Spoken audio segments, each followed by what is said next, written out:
All right, we have team coverage this morning of the wet weather from both sides of Tampa Bay. 10 Tampa Bay News reporter Asha Patel joining us from Tampa. And we start with 10 Tampa Bay News reporter Angelicia Bruton in St. Pete this morning. They both have the hoods on for good reason. Absolutely. Angelicia, drivers experiencing a wet morning commute. It was heavy rain around 3 o'clock this morning, so they might run into some street flooding.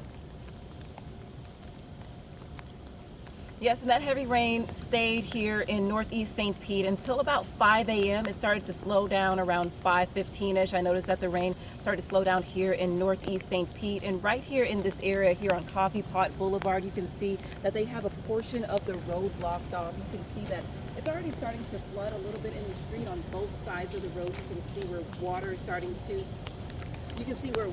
to collect on both sides of the road. Now, it's been like this all morning, and it's like this in several different parts of the neighborhood. It's also like this in other communities here in St. Pete. Now, we know that St. Pete has several communities that are known to have a lot of flooding. We know that a lot of communities are still experiencing recovery right after Hurricanes Helene and Milton, and even though that was years ago, the city is still working on several different projects in order to mitigate some of that flooding that neighbors see in their communities. Now, right here on Coffee Pot Boulevard, a lot of the homes are elevated, so they're only seeing a little bit of water starting to enter into their driveways, but it's also, the flood mitigation projects are also helping. I can see that the city has put out a lot more equipment to help with the drainage to get a lot of that water to go down the drains. You can see that the debris is being stopped from clogging up those drains here. You see it's doing a pretty good job. A lot of the debris and a lot of the leaves are kind of collecting around the drain, not really going in. So that's going to really help as we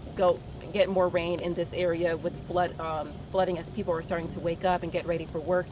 I have noticed that there are a lot more people waking up, going on their morning runs and getting ready for work, and they have been driving pretty fast in this area. The speed limit is 25, but I've not seen anyone go 25. But I do want people to remember, like Sarah said, you probably want to take a lot more time preparing for your morning commute. You probably want to leave a lot earlier because the roads are still wet and it still is raining. It's not stopped raining for the last couple of hours out here.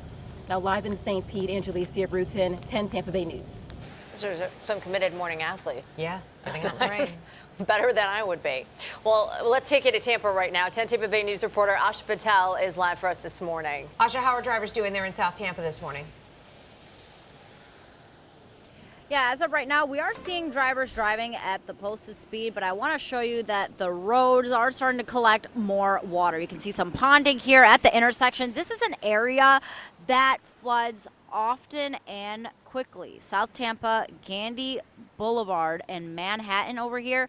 We are, like I said, seeing drivers driving normally, but today is a good idea to take things slow because we are expected to see those rainy conditions all throughout the morning. Like you saw that red truck speeding across that intersection, not a good idea right now. So if you guys were sticking with me about an hour ago, we didn't see this much water on the road, but the rain has not stopped since I last spoke to you. So today is a good day to bring out those rain boots, skip doing the hair, wear your raincoat. We are going to continue monitoring the roads, but again, things are, as of right now, when it comes to traffic is flowing. We're not seeing people slowing down or pumping the brakes, but it's a good idea to take things slow and give yourself some extra time this morning. We're expecting to see a lot more rain throughout the day. Now, reporting live from Tampa, Asha Patel, 10 Tampa Bay News. All right, thanks, Asha.